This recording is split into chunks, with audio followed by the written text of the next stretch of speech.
Vous m'avez demandé ce que j'ai fait pendant les derniers 6 mois pour améliorer mon français et voici ma réponse. Salut et bienvenue dans une nouvelle vidéo. Si vous êtes nouveau ici, je m'appelle Emma et à la fin de l'année dernière, j'ai recommencé mon apprentissage de la langue française avec un seul livre. Essentiellement, c'est un livre qui enseigne le français à travers les histoires. 100% en français, pas de traduction en anglais ou une autre langue. Ma première vidéo sur ce livre, c'est ici et dessous et dans les commentaires, j'ai reçu cette question. So this question is from Tom Does Stuff 1978. Basically, Tom asks what I have done after that book, if I ever went on to the second book in the series, if so, how did it go? A follow-up video exploring what you did next, what you would change if you could, the current level and future plans with the language would be very interesting indeed. Thanks again. Well, Tom, thank you for your question. Une partie de cette vidéo, je vais parler en français et vous pouvez me juger par vous-même et mes compétences et décider si j'ai amélioré ou pas, ou dans quelles compétences. Et le reste de la vidéo, je vais parler en anglais parce que je peux mieux m'expliquer en anglais. Parce que je pense pas que la plupart des gens qui regardent cette vidéo sont les francophonies, mais c'est plutôt les gens comme nous, les gens qui sont en train d'apprendre le français, n'est-ce pas? Donc, si vous êtes prêts, c'est parti. So 6 months ago, I made a video reviewing the Nature Method textbook and the French version in particular. It is a book published in the 1950s, and that was basically the only French that I was consuming during that time. So no podcasts, no movies, no talking to anyone else, nothing like that. Just to see how far I could get with just one single method, with just one single book. There are also nature method books for learning English, German, Russian, still trying to look for it really, and Italian, I believe. So if you're interested in how that went down, be sure to check out this video first before continuing with this video. I also want to preface that within these past 6 months, my French learning has been a very passive process because I was starting to go to tailoring academy at the time, and so that was all consuming for me and I had less time to dedicate towards learning French, which I was also fine with. So today I want to break it down for you guys, what exactly I did, if anything, in the last 6 months for reading, writing, speaking, and listening, as well as what the results were, what I would have done differently. At the end of the last video, I did mention that I had planned on reading the second installation in this book series, which is like a short introduction to French literature. The format is pretty similar to the textbook. There are about 7 passages in varying lengths. I believe the first couple passages are simplified for the sake of the learner who is new to this realm, but the rest of the passages after that are exactly as they are in French, with no simplifications or modifications. To be honest with you, I got through about the second passage, but by the time I hit the third passage, I felt like perhaps this content was not something I was personally interested in, and so I kind of stopped right there. But what I will say though is the format in this book with the illustrations on the side and some minimal explanation in French was very helpful in aiding me in my comprehension of the material. So unfortunately, I have not made much progress in that book at all, so I decided to switch to something else. So the first was Le Petit Prince, which is a French classic. Even if you're not part of the French-speaking world, you probably have heard of this book as well. I was told that this was supposed to be a children's book, and I had already read this book in Korean, so I thought, you know what, I already understand the gist. Should not be too hard to read it again in French, which I believe to be an easier language to read in for me. But boy, was I wrong. For some reason, I found that book to be incredibly difficult. I'm not sure if it was because the vocabulary felt perhaps a little outdated, or maybe that's just me not really understanding the nuances in French literature. But either way, I finished that book. Didn't feel like I learned too much. Didn't feel like there was a lot of applicable vocab for me in my daily communication. So I decided I would try something else. I decided to perhaps read one of my favorite books that I've read before in English, but this time in French. And coincidentally, my cousin had a copy, so I borrowed it from her to read. And while I could understand the plot completely fine, probably because I've read it in English a couple times already and watched the movie more times than I can count. And so I continued to read like another 2 books in the series. And at the same time, I was also watching the movie adaptations in English. And I realized how much I was missing out in the immersion into this wizarding world by reading it in French, probably for 2 reasons. The first being that my level in French is nowhere near high enough to comprehend all the nuances in the text. And also secondly, there were probably like a couple things lost in translation. So I decided that for iconic works of writing, such as Harry Potter, I would rather reread and rewatch it in English to fully enjoy the experience and save the French for actual French material. So I got myself a library card and went to the local French institute that we have here in Hanoi. I borrowed really easy children's books such as these because I love illustrations and they help so much with my comprehension, especially when I'm looking at a new word or something. I find that having illustrations are so helpful, as well as these, which I think material aimed at primary school, middle school-ish students. And what I really like about it is that they use prose and language that is very applicable in daily life. The story of Lucrèce is about her and her family and her school, her life with her friends and things like that in her neighborhood. So all the words that you might need for daily communication, I feel, would be covered in these types of books. And that has been the material that I've been consuming since then. So children's books of varying degrees.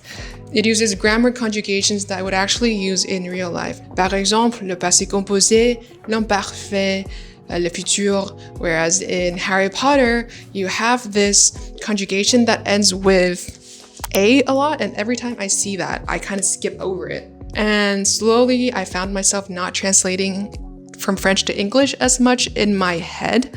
And it became more natural to just understand in French what was going on. With my particular goal for French, I'm not trying to write scientific papers or really formal documents. My main goal is to just have it to communicate, get my point across. As long as both parties can understand each other, that would be good enough for me.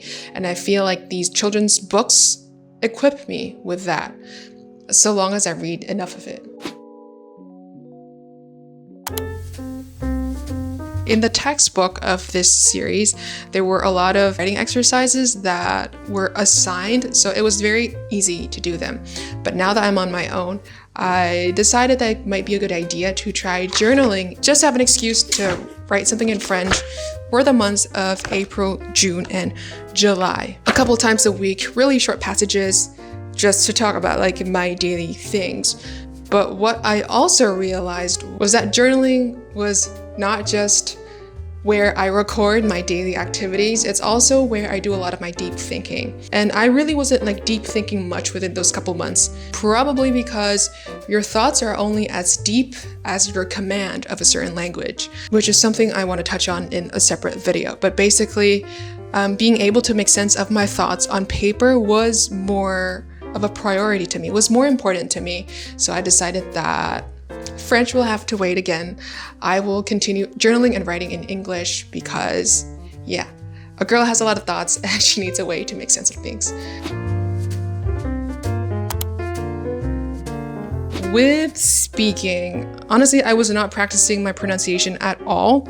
At the time, I wasn't even shadowing any podcasts, but I was talking to one of you guys actually, so a subscriber reached out to me and we ended up exchanging languages. She was helping me with my French and I was helping her with her Vietnamese for about 3 or 4 sessions. And that was basically all the spoken French that I did within the last 6 months, was a cumulative 2 hours with my friend. They were really fun sessions, but we both became really busy at the same time, and those unfortunately had to stop. Out of these 6 months, during 5 of them, I was doing no listening at all. I was just reading these books here. And it was only this month, so October 2025, when I started listening to French again. C'est les vidéos sur le dev perso qui est un sujet qui m'intéresse beaucoup. Et j'ai trouvé un ou deux youtubeurs qui parlent très clairement, lentement, calmement et avec ce vitesse, je peux le comprendre. Parce que ce qui m'a vraiment poussé à commencer à faire ce contenu, c'est essayer de me dire qu'est-ce que j'ai envie de transmettre, qu'est-ce que j'aurais aimé savoir il y a plusieurs années, qu'est-ce que j'aimerais que mon moi du passé, aujourd'hui, sache, de par mes erreurs. Mais il y a une autre youtubeur française que j'aime bien. Ses contenus sont superbes, mais c'est juste, elle parle trop vite pour moi. Il y a 3 mois, comme tous les 3 mois, j'ai changé de métier. Cette fois-ci, je suis devenue couturière. Vaste univers, je n'avais jamais touché une machine de ma vie et on m'a clairement dit que ce serait très compliqué de sortir quoi que ce soit. Mais comme on m'avait aussi dit ça quand je devenais peintre, marin, agricultrice ou encore photographe, et bien comme d'habitude, je n'ai rien écouté. Si les francophonies parlent avec cette vitesse en vraie vie, bro, I'm cooked. Obviously, the skill that improved the most was my reading comprehension. I was able to read more difficult texts, and I also realized that in making this video, my French does come out a little bit more naturally than before in terms of choosing words or conjugating verb tenses and whatnot. My writing is questionable. I don't think I improved that much in my writing. My speaking, to be honest with you guys, last night I actually pulled up a 20-minute podcast to shadow, to get the gears going, get the muscles and my jaw into the correct shapes because I had been out of practice with speaking French for so long. So I do think that my reflexes improved probably like a tiny bit because of those like 3 or 4 sessions that I had with my friend. But my pronunciation probably took a toll because I was not practicing it at all. Neither was I listening to much French. So without listening and speaking, it's inevitable that your pronunciation will be affected. So am I satisfied with the results? What would I have done differently? Before, I had a goal to reach fluency, like perfect fluency in French, native speaker level, and only then would I ever be satisfied with this process. But as of recent, reaching a level enough for communication is probably enough for me. More so now, I understand that learning a language is a way for me to be exposed to different culture, exposed to content in a certain language that you otherwise would not get in like English or your mother tongue. And it's not so much about the language itself, it is more so what you're able to use it for. For me, in my daily life, if I need to communicate and get my point across to anyone locally, I can use Vietnamese. If to a global audience like you guys, I have English, which suffices most of the time. And so I've mostly been using French just for consumption. So to me, personally, it's okay that my speaking and writing skills are lagging behind, per se, to my listening and reading skills. There is not much use in my daily life to speak or write French, but I do know that if I'm ever thrown into an environment where I have to utilize my French, I should be able to pull up to speed in no time. I would say for my personal goals with French, this past 6 months was exactly what I needed. But if in a parallel universe where I would want to be more focused on my French skills specifically, here's what I would do. Listen to more podcasts and shadow them. As someone who needs a lot of context to understand certain words or phrases, podcasts are absolutely perfect for that. And I can also mimic the pronunciation, the cadence, and the speaking. If I could choose one resource alone, that would be podcasts. If you're interested in how I shadow, you could check this video over here. This was actually my first video ever on YouTube. And I know it's in Korean, but the method, the approach stays the same. And you can basically apply it to any target language that you desire.